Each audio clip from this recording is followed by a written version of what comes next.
Je refais, je refais rapidement un point politique, évidemment très sommaire, mais qui peut vous permettre ensuite d'aller voir dans les détails dans les autres vidéos. Il est vrai que c'est pas très bien classé, j'essaierai d'y remédier en faisant une vidéo sommaire. Vous avez des gens connus, des influenceurs, ils ne peuvent pas combattre l'islam de manière imprudente parce que sinon ils seraient exécutés.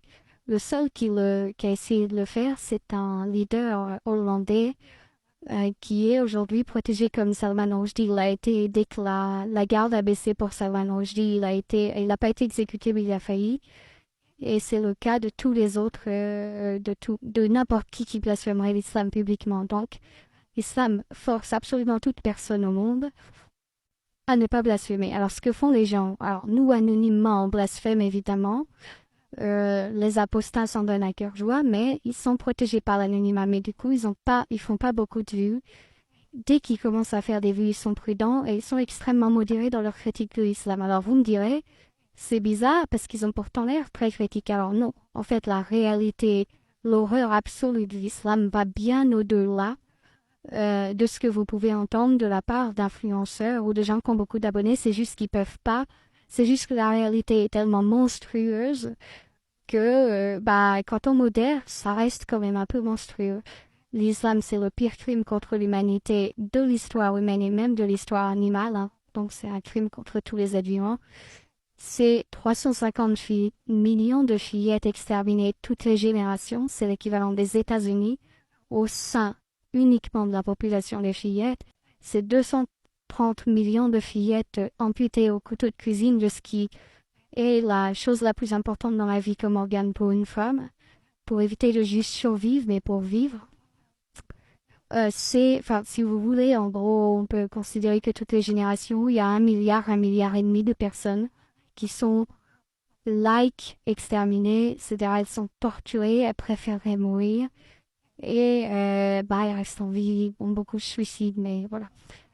Donc on est devant une mafia mondiale extrêmement puissante.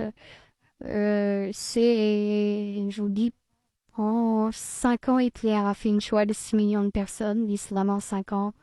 C'est plusieurs centaines de millions de vies détruites, et quand je dis détruites, pas de manière indirecte, hein, torturées, mutilées, violées. On est donc face à ça.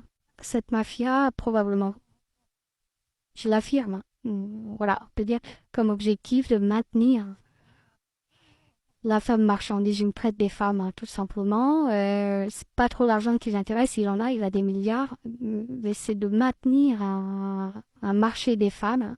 Il est englué d'ailleurs dans sa propre arnaque parce qu'il a détruit les récepteurs du féminin pour sa population masculine. Donc sa population masculine ne voit la femme que comme une denrée, comme de l'or, comme de l'argent.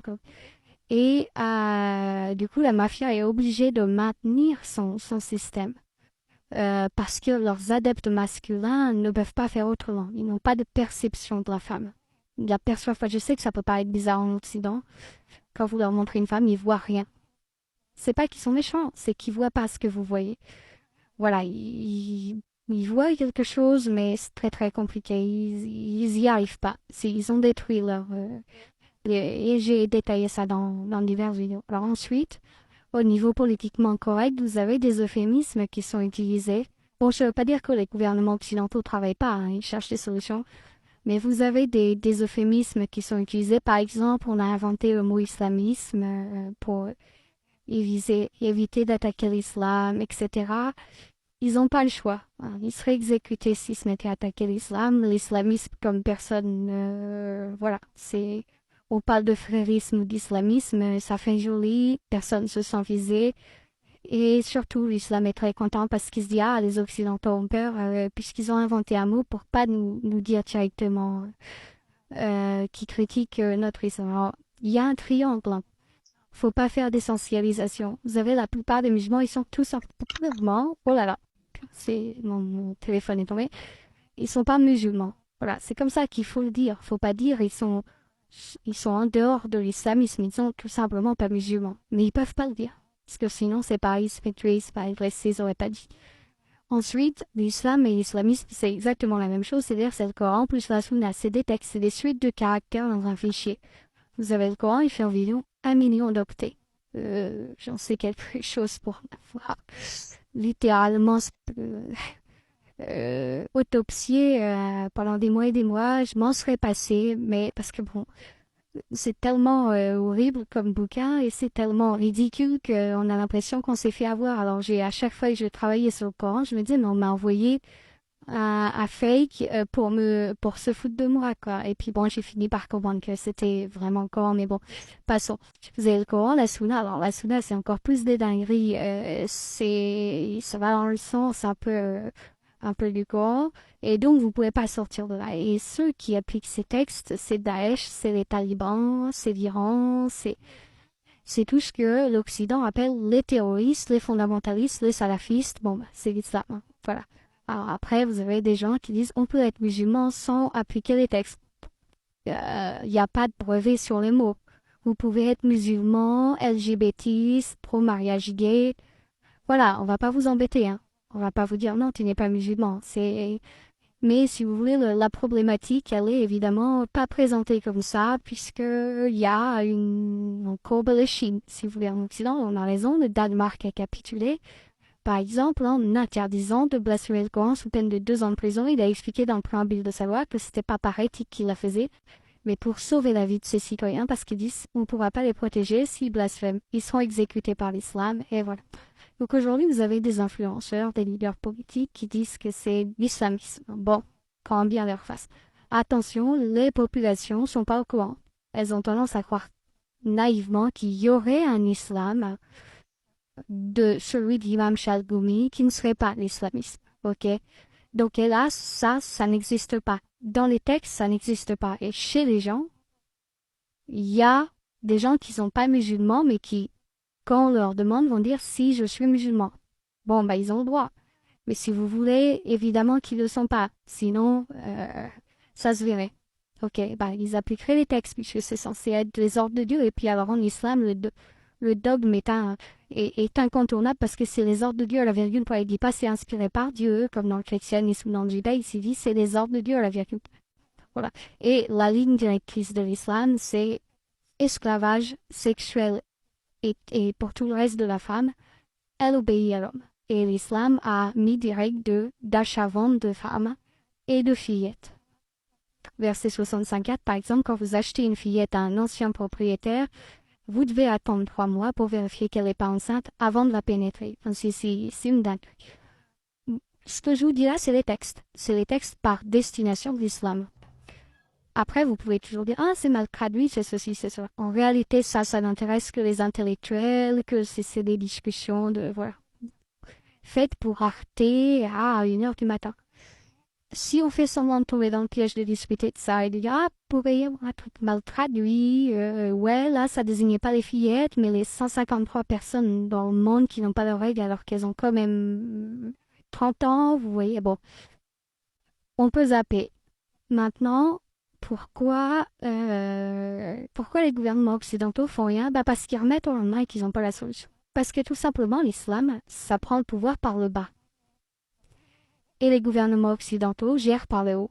C'est-à-dire que ils surveillent des riches, ils surveillent des politiques, ils surveillent des brigands, des truands.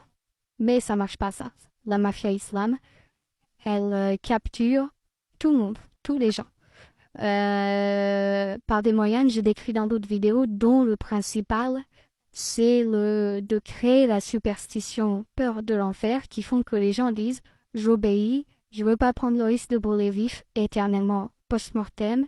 En islam, contrairement à ce que nous, on a l'habitude de côtoyer en Occident dans le monde libre, c'est pour eux, il n'y a pas de mort. Ils le vivent vraiment comme un vrai chantage pur et dur, concret. Je vais être brûlé vif et je ne veux pas. Voilà. Je risque d'être brûlé vif, je ne veux pas. Alors ils pensent que l'islam est faux, mais ils ne veulent pas prendre le risque. Cette capture mafieuse, quand on essaye d'en sortir, il est trop tard. Quand on s'aperçoit que ça pourrait bien être quand on s'aperçoit que ça pourrait bien être une arnaque, on est rongé par la superstition peur de l'enfer. Alors, je vais essayer je redis en quelques mots ce que c'est que cette peur et en quoi c'est une maladie déjà, et puis surtout, c'est très difficile à guérir. C'est comme les gens qui veulent pas monter dans un avion, même s'il y a qu'une chance sur 1 million qui s'écrase, ou les gens qui veulent pas jouer à la roulette russe. Là, le fait qu'il y ait qu'un seul trou qui ne soit pas vide à la roulette russe, ça les obsède. Eh bien là, c'est pareil, et l'enjeu, il est gigantesque, je sais, brûler vif. Ok.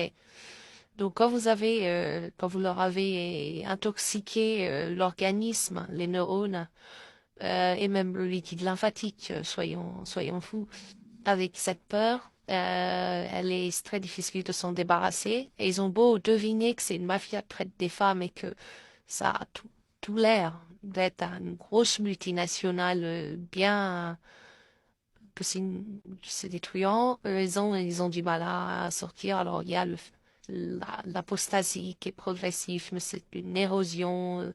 Ça marche comme une petite érosion. Voilà, maintenant y a-t-il, et donc voilà, c'est vraiment un gros problème.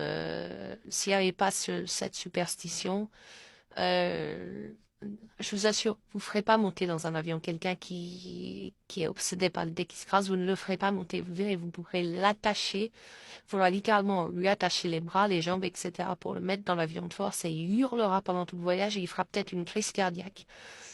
Vous êtes pareil, c'est pareil avec l'islam.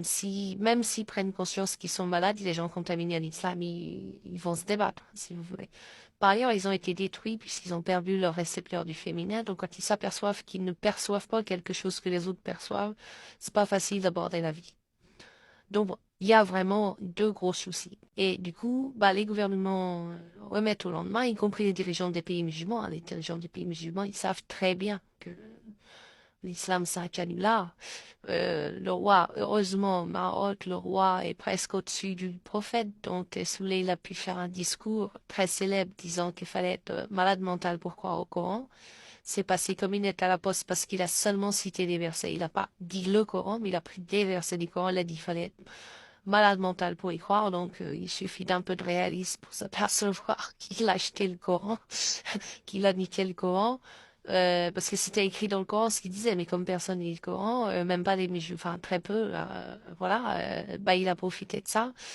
Le roi MBS essaye de désislamiser son pays, enfin bref, il y a des actions qui sont faites d'ailleurs, c'est la honte de l'Occident. L'Occident, lui, laisse le cancer ranger la société basse, c'est-à-dire la société des gens pas connus, qu'on peut pas surveiller parce que ce sont des millions de gens, c'est des anonymes, c'est des monsieur tout le monde, mais ils sont beaucoup moins courageux que les dirigeants des pays dits musulmans.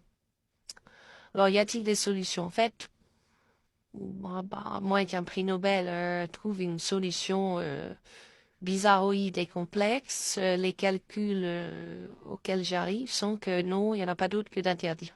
Criminaliser, interdire, dénoncer, informer le public, voilà. Ça prend pas de chemin. Qu'est-ce que vous voulez que je vous dise? Donc, renseigner, documenter, préciser que c'est un crime contre l'humanité déguisé en religion, une mafia déguisée en religion.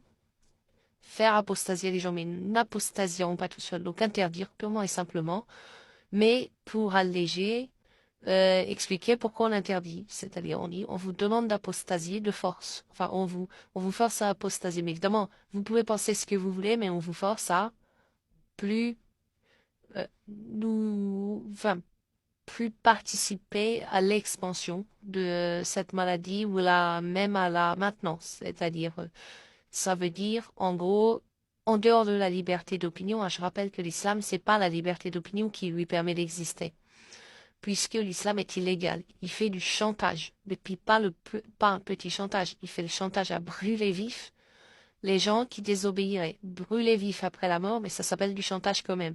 C'est pas, si vous dites à des gens, sans capturer leurs enfants, que vous allez les tuer s'ils ne vous filent pas 50 000 euros, vous êtes coupable quand même du même crime que lors d'un kidnapping. Vous voyez, il n'y a pas besoin d'être, comment dire, il n'y a pas besoin de commencer à commettre le crime dont on menace la personne qu'on essaie de soumettre. Il suffit de la menacer et d'être au moins un tout petit peu crédible. Or, l'islam, hélas, par le syndrome de Stockholm qu'il induit dans la population mondiale, il est crédible. Donc il est criminel. Donc il ne relève pas de la liberté d'expression. Ce n'est pas la liberté d'expression que de dire à quelqu'un tu seras brûlé vif si tu m'obéis pas. Parce qu'évidemment, la personne, elle va prendre peur et elle va vous obéir. Vous aurez fait pression sur elle. C'est un crime. Donc, il n'y a pas de souci vraiment judiciaire. Il n'y a qu'un souci géopolitique et technique. Mais c'est la seule solution.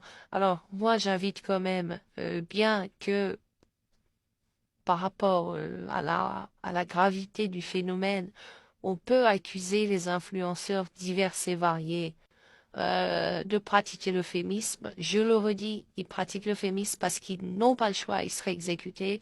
Florence Bergeau-Blacker ne peut pas aller plus loin que ce qu'elle fait. Amine El Khatmi non plus. Mohamed Sifawi non plus. Karim Maloud non plus. Alexandre Delval non plus. Ils sont tous obligés d'être modérés. Ils n'ont pas le choix. Ok? C'est leur vie qui est en jeu. Ils seraient exécutés. Comme Salman Rushdie. Je sais que c'est difficile à comprendre pour le grand public, parce que vous pourriez me dire, ces gens-là, ils critiquent quand même un peu l'islam. Oui, un peu, mais ils savent y faire. Voilà. Ils connaissent. C'est des experts. Ils sont plus experts que moi. Ils savent y faire. Mais ils sont limités. Parce que le niveau de protection n'est pas quelque chose de fixe. C'est-à-dire, vous pouvez protéger quelqu'un avec 2 gendarmes s'il écrit un livre comme celui de Florence, par exemple, parce qu'elle a à aucun moment blasphémé, il en faudra 10 pour Zemmour, mais si vous commencez à dire que le Coran pue le pénis et ressemble à une crotte de chat, il en faudra 150 et ils devront avoir la formation du RAID. Vous voyez? C'est pas pareil que 3. Et ça coûte beaucoup plus cher. Et etc., etc. Donc, mais par contre, plus on soutient les gens même qui pratiquent l'euphémisme, plus en filigrane ils dénoncent cette mafia. Même s'ils n'ont pas le droit, ils doivent pas prononcer certains mots, ils doivent pas prononcer islam, ils sont obligés de dire islamisme, etc. Plus les gouvernements occidentaux seront obligés de les prendre en considération. Aujourd'hui, ils les ignorent. Aujourd'hui, les gouvernements occidentaux travaillent par le haut. Ils arrêtent des truands. Ils mettent sur écoute téléphonique des terroristes. Or, l'islam se répand par Internet et par les prédicateurs et à travers certaines grandes lignes générales qui sont les lignes anti-femmes, anti-vie, anti-beauté, anti-musique. C'est l'islam interdit de vivre. C'est plus simple pour lui, c'était plus simple d'interdire de vivre. Il voulait former des guerriers et abolir toute envie de vivre. Donc, les femmes sont interdites, la beauté est interdite. Les femmes, elles ne sont autorisées qu'en tant que vagin reproducteur, mais l'islam ne les perçoit pas. La musique est interdite parce que sinon, bah, ça vous détourne du culte. Hein. Vous écoutez un peu de musique, vous apercevez que bah, le Coran est en noir et blanc et que le discours de Mohamed est complètement débile et radotant et en noir et blanc, ça correspond pas à l'idée qu'on se fait de Dieu. Et puis si vous percevez les femmes, vous apercevez qu'il ne peut pas y avoir d'homme prophète parce que bien évidemment que si Dieu voulait envoyer un message, il l'enverrait par des femmes. Il n'aurait pas l'idée saugrenue de l'envoyer par des gros bestiaux poilus. Donc, écoutez-les, soutenez-les, mais la solution, c'est l'interdiction de l'islam. Espérons qu'à un moment donné, il y ait de la convergence pour arriver à ce résultat. Il n'y a pas d'autre solution. Et les gens qui connaissent le savent, ils peuvent juste pas le dire, hein, mais ils le savent très bien. Parfois, ils ont vécu dans des pays où l'islam a exécuté plusieurs centaines de milliers de personnes juste parce qu'ils avaient cligné de l'œil de travers par rapport à la sunna. Donc voilà, l'islam est très, très, très vigilant et il sait que dès qu'on pourra le critiquer, ce sera fini pour lui. Et puis, je ne sais pas ce qu'est là ce système d'enregistrement.